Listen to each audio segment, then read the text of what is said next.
Welcome to Ramya tutorial. ఎవరైతే 10థ్ class తర్వాత డిప్లొమా ఇన్ హార్టికల్చర్ చేద్దామని అనుకుంటున్నారో, ఈ వీడియోని చివరి వరకు చూడండి. అప్లికేషన్స్ అనేవి నిన్న నుంచి స్టార్ట్ అయినాయి. కంప్లీట్ అప్లికేషన్ ప్రాసెస్ అనేది నేను ఈ వీడియోలో మీకు ఎక్స్‌ప్లెయిన్ చేస్తాను. Already diploma in agriculture and diploma in వెటర్నరీకి సంబంధించిన అప్లికేషన్ ప్రాసెస్ అనేది స్టార్ట్ అయింది. డిప్లొమా ఇన్ వెటర్నరీ అయితే అప్లికేషన్ ప్రాసెస్ స్టార్ట్ అయ్యి 1 వీక్ అయితుంది. నేను ఆల్రెడీ ఒక లాంగ్ వీడియో మన ఛానల్‌లో అప్‌లోడ్ చేసిన. ఏ విధంగా అప్లై చేయాలి అనేది కంప్లీట్ డీటెయిల్స్ కూడా మన ఛానల్స్‌లో ఉన్నాయి. వీడియోస్ ఎవరైనా చూడని వాళ్ళు ఉంటే చూడండి. డిప్లొమా ఇన్ హార్టికల్చర్‌కి సంబంధించిన కంప్లీట్ అప్లికేషన్ ప్రాసెస్ కూడా మన ఛానల్‌లో ఉంది. ఇవే కాకుండా ఈ 3 కోర్సెస్‌కి సంబంధించిన complete course details, next chances ఏముంటాయి అనే వీడియో కూడా మన ఛానల్‌లో ఉంది. ఎవరైనా చూడని వాళ్ళు ఉంటే చూడండి. చూసినంకనే మీకు వర్తీ అనిపిస్తేనే కోర్స్ చేయండి. గుడ్డిగా ఎవరిని నమ్మి కోర్స్ చేయొద్దు. ఈ వీడియోలో డిప్లొమా ఇన్ హార్టికల్చర్‌కి అప్లికేషన్ చేసే విధానం చూద్దాం ఒకసారి. ఎవరైనా మీకేమన్నా డౌట్స్ ఉంటే మాత్రం వీడియో కింద కామెంట్ చేయండి. మాక్సిమం నేను సాల్వ్ చేస్తా. ఓకే, ఒకసారి చూద్దాము. ఇది డిప్లొమా ఇన్ హార్టికల్చర్‌కి సంబంధించిన కంప్లీట్ డీటెయిల్స్ ఈ వీడియోలో చూద్దాం. శ్రీ కొండా లక్ష్మణ్ తెలంగాణ హార్టికల్చర్ యూనివర్సిటీ. ఈ యూనివర్సిటీ కాలేజెస్ ఉంటాయి. అలాగే ప్రైవేట్ కాలేజెస్ అంటే అఫిలియేటెడ్ కాలేజెస్ కూడా ఉంటాయి. ఈ ఇయర్‌కి, ఈ అకాడమిక్ ఇయర్‌కి ఏ కాలేజెస్ ఎన్నెన్ని సీట్లు ఉన్నాయో ఒకసారి చూద్దాము. ఇది డిప్లొమా ఇన్ హార్టికల్చర్ అనేది కంప్లీట్ ఇంగ్లీష్ మీడియంలోనే ఉంటది. అగ్రికల్చర్ కూడా ఇంగ్లీష్ మీడియంలోనే ఉంటది. ఒక వెటర్నరీ మాత్రమే తెలుగు మీడియంలో ఉంటది. ఒకసారి కాలేజెస్ లిస్ట్ చూడండి. Horticulture polytechnic Adilabad. Co education మొత్తం 40 సీట్స్ ఉంటాయి. హార్టికల్చర్ పాలిటెక్నిక్ రామగిరి ఖిల్లా, పెద్దపల్లి డిస్ట్రిక్ట్. ఇది మొత్తం 40 సీట్స్ ఉంటాయి. Co education. Horticulture polytechnic Kollapur, Nagar Kurnool district. Co education 40 seats available ఉన్నాయి. నెక్స్ట్ అఫిలియేటెడ్ కాలేజ్ అంటే ఇది యూనివర్సిటీకి సంబంధించిన ప్రైవేట్ కాలేజ్ అని. దీని గంట గోపాల్ రెడ్డి హార్టికల్చర్ పాలిటెక్నిక్ గడ్డిపల్లి. ఇది కూడా కో ఎడ్యుకేషన్. మొత్తం 40 సీట్స్ అవైలబుల్ ఉన్నాయి ఇందులో. ఒకసారి కంప్లీట్ డీటెయిల్స్ చూద్దాము. ఎలిజిబిలిటీ ఏంటి? ఫస్ట్ అప్లికేషన్ ఏ డేట్ స్టార్ట్ అవుతుంది? జూన్ 6 మార్నింగ్ 10 స్టార్ట్ అవుతుంది. Last date for submission of filled in application అనేది జూలై 5 వరకు ఉంది టైమింగ్. ఇది స్క్రీన్ షాట్ తీసుకోండి. జూన్ 6 స్టార్ట్ అయ్యి జూలై 5 ఎండ్ అవుతుంది. దాదాపు 1 మంత్ టైం ఉంది. దీని యొక్క ఎలిజిబిలిటీ ఏంటి? ఎవరైతే 10థ్ క్లాస్ అయిపోయి టీజీ పాలిసెట్ ఎగ్జామ్ రాశారో, ఇంటర్మీడియట్ ఫెయిల్ అయిన వాళ్ళు కూడా దీనికి అప్లై చేసుకోవచ్చు. వీళ్ళకి సపరేట్ సీట్స్ ఉంటాయి. 10థ్ క్లాస్ మాత్రం పాస్ అయిన వాళ్ళు, ఓపెన్‌లో 10థ్ చేసిన వాళ్ళు కూడా దీనికి ఎలిజిబులే. ఓపెన్ 10థ్ క్లాస్ వాళ్ళు కూడా దీనికి ఎలిజిబులే. 10థ్ క్లాస్‌లో సైన్స్ సబ్జెక్ట్ ఉండి at least 35% marks in qualify in examination as applicable.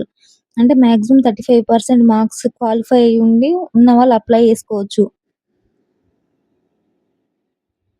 Intermediate pass అయిన వాళ్ళు, హైయర్ డిగ్రీ చేసేవాళ్ళు దీనికి నాట్ ఎలిజిబుల్. ఇక్కడ చూడండి, criteria of selection. The selection of the candidates will be made on the basis of TG POLYCET exam ఏదైతే ఉందో దాంట్లో వచ్చిన ర్యాంకుని బట్టి, అలాగే ఎస్ఎస్సిలో వచ్చిన మార్క్స్ని బట్టి సెలక్షన్ అనేది ఆధారపడి ఉంటుంది. ఎస్ఎస్సిలో వచ్చిన ఓజీపీఏ కూడా ఇక్కడ ఇంపార్టెంటే. ఓన్లీ టీజీ పాలిసెట్ మార్క్సే కాదు.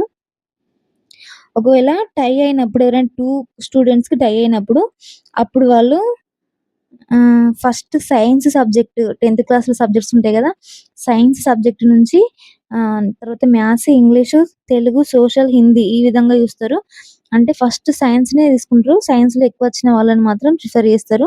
ఒకవేళ 2 స్టూడెంట్స్‌కి ఇంకా టై అప్ అయ్యి ఉంటే వాళ్ళ యొక్క ఏజ్ ప్రిఫరెన్స్ చూస్తారు. ఎక్కువ ఏజ్ ఉన్న వాళ్ళకి ఫస్ట్ ప్రిఫరెన్స్ ఉంటది. అది గుర్తుపెట్టుకోండి.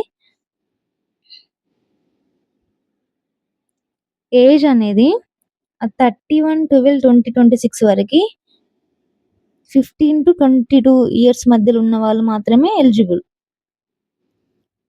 ఇది గుర్తుపెట్టుకోండి. డిప్లొమా ఇన్ అగ్రికల్చర్‌కైనా, హార్టికల్చర్‌కైనా నాన్ మున్సిపల్ ఏరియా సర్టిఫికేట్ అనేది చాలా ఇంపార్టెంటు.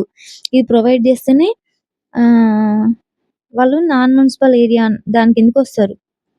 అంటే మీరు 10థ్ క్లాస్ వరకి ఇంతవరకు చదివిన దగ్గర కంటిన్యూయస్‌గా 4 ఇయర్స్ ఎక్కడైతే కంటిన్యూయస్‌గా 4 ఇయర్స్ నాన్ మున్సిపల్ ఏరియాలో చదివినట్టు సర్టిఫికేట్ ఉండాలి. ఈ ఫార్మ్ 1 అనేది నాన్ మున్సిపల్ ఏరియా సర్టిఫికేట్. మీరు ఎవరైనా కావాలంటే కింద కామెంట్ సెక్షన్‌లో కామెంట్ చేయండి. నేను ఎలా డౌన్‌లోడ్ చేసుకోవాలో నేను మీకు చెప్తా. ప్లస్ మీకు రెసిడెన్షియల్ సర్టిఫికేట్ కూడా ఉండాలి. అప్లై చేసేవాళ్ళు. ఒకవేళ మీకు గ్యాప్ గనుకొస్తే 10థ్ క్లాస్ తర్వాత గ్యాప్ వస్తే మీరు గ్యాప్ సర్టిఫికేట్ కూడా మెన్షన్ చేయాల్సి ఉంటది.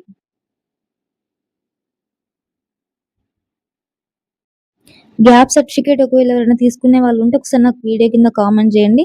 నేను మీకు కంప్లీట్ అప్లికేషన్ ప్రాసెస్ ఏ విధంగా ఉంటది, ఎన్ని డేస్‌కి గ్యాప్ సర్టిఫికేట్ వస్తదని నేను మీకు వీడియో అప్‌లోడ్ చేస్తా. ఒకసారి రిజర్వేషన్ ఆఫ్ సీట్స్ ఒకసారి చూడండి. ఓసీ వాళ్ళకైతే 46% ఉన్నది. బీసీఏ వాళ్ళకైతే 7%, BCB 10%, BCC 1%, BCD 7%, BCE 4%. Plus ఇక్కడ ఎస్సీలో గ్రూప్స్ ఉంటాయి గదా! ఎస్సీ గ్రూప్ 1కి 1%, గ్రూప్ 2కి 9%, గ్రూప్ 3కి 5%, ఎస్టీకి 10%, ఈడబ్ల్యూఎస్ వాళ్ళకి 10%. ఇక్కడ స్పెషల్ కేటగిరీ వాళ్ళకి గూడా సీట్స్ అనేటివి అలాట్ ఉన్నాయి. ఫిజికల్లీ ఛాలెంజ్డ్ వాళ్ళకి 5%. నెక్స్ట్ క్యాప్ కోటా వాళ్ళకైతే 2%, ఎన్‌సీసీ వాళ్ళకి 1%, స్పోర్ట్స్ వాళ్ళకి 0.5% ఉన్నది. హాస్టల్ ఫెసిలిటీ ఖచ్చితంగా ఉంటదండి. ప్రొవైడ్ చేస్తారు వాళ్ళే. యూనివర్సిటీ హాస్టలే ఉంటది. ఒకసారి ఇక్కడ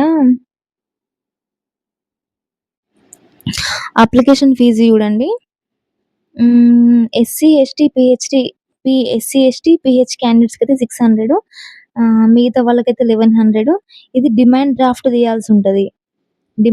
తీయాల్సుంటది. ఈ అడ్రస్ పేరు మీద డిమాండ్ డ్రాఫ్ట్ అనేది తీయాలి. ఒకవేళ మీరు కౌన్సెలింగ్‌లో మీకు సీట్ అలాట్ అయిన తర్వాత మీరు పే చేయాల్సిన ఫస్ట్ సెమిస్టర్‌కి పే చేయాల్సిన ఫీజు ₹19,790 పే చేయాలి. అదే రోజు కౌన్సెలింగ్ రోజే పే చేయాల్సి ఉంటది. ఒకవేళ అఫిలియేటెడ్ కాలేజ్‌లో గనుక వచ్చినట్టయితే వాళ్ళు 25,850 పే చేయాల్సి ఉంటది ఫస్ట్ సెమిస్టర్‌కి. ఎవరైనా బిఫోర్ సీట్ అలాట్ అయిన తర్వాత ఫీ పేమెంట్ చేసిన తర్వాత before closure the applications close కాకముందే సీట్ గనుక క్యాన్సిల్ చేసుకోవాలనుకుంటే వాళ్ళకి మొత్తం రిఫండ్ చేస్తారు. అలాగే ప్రాసెసింగ్ ఫీజు జనరల్ కేటగిరీ వాళ్ళకి 2000, ఎస్సీ, ఎస్టీ, పీహెచ్ వాళ్ళకైతే ₹1000 ఎక్స్‌ట్రా పేమెంట్ ప్రాసెసింగ్ ఫీజ్ తీసుకుంటారు. ఒకవేళ అడ్మిషన్స్ క్లోజ్ అయిన తర్వాత గనుక మీరు సీట్ క్యాన్సిల్ చేసుకోవాలనుకుంటే ఆ టైంలో మనం పే చేసిన ఫీజు మనకి పేమెంట్ చేయరు.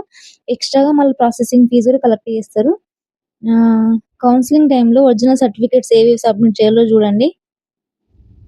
ఒకటి SSC certificate, POLYCET rank card, bonafide certificate 4th-10th class, ఒకటి non municipal area certificate, caste certificate, EWS అయితే EWS certificate, NCC certificate, next sports certificate. ఎవరైనా ఆర్మ్డ్ పర్సనల్ సర్టిఫికేట్ ఉంటే అది కూడా సబ్మిట్ చేయండి. మీకు ఇంకేదైనా ఇన్ఫర్మేషన్ కావాలంటే వీడియో కింద కామెంట్ చేయండి. అలాగే డైలీ అప్డేట్స్ కోసం మన ఛానెల్‌ని సబ్స్క్రైబ్ చేసుకోండి.